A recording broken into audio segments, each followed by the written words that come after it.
The Malaysian government has issued extradition orders against an Adelaide couple wanted for kidnapping their own son. News of the surrender came as the little boy's grandparents faced court for allegedly aiding the abduction. The boy's 64-year-old grandfather and 52-year-old grandmother faced court for the first time. Robert and Julie Hayes making a brief appearance at Holden Hill, charged with aiding and abetting the unlawful removal of a child, their 2-year-old grandson. They'll face court again in December.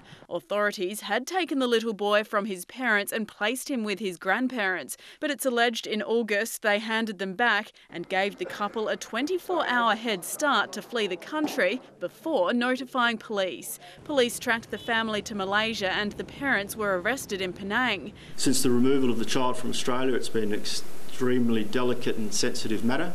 Families SA social workers flew to Malaysia to retrieve the boy, albeit a day late, after one staff member refused to board the same flight as an SA police officer. The boy's parents spent 60 days behind bars in Kuala Lumpur before the Malaysian government ordered their extradition last Friday. And Kim Robertson joins us from police headquarters. Kim, where are the parents right now?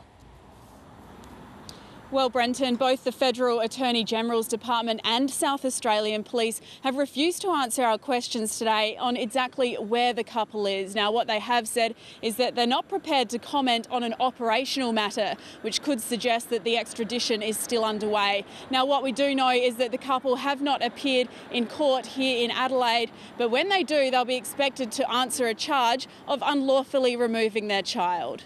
Thank you for the update, Kim.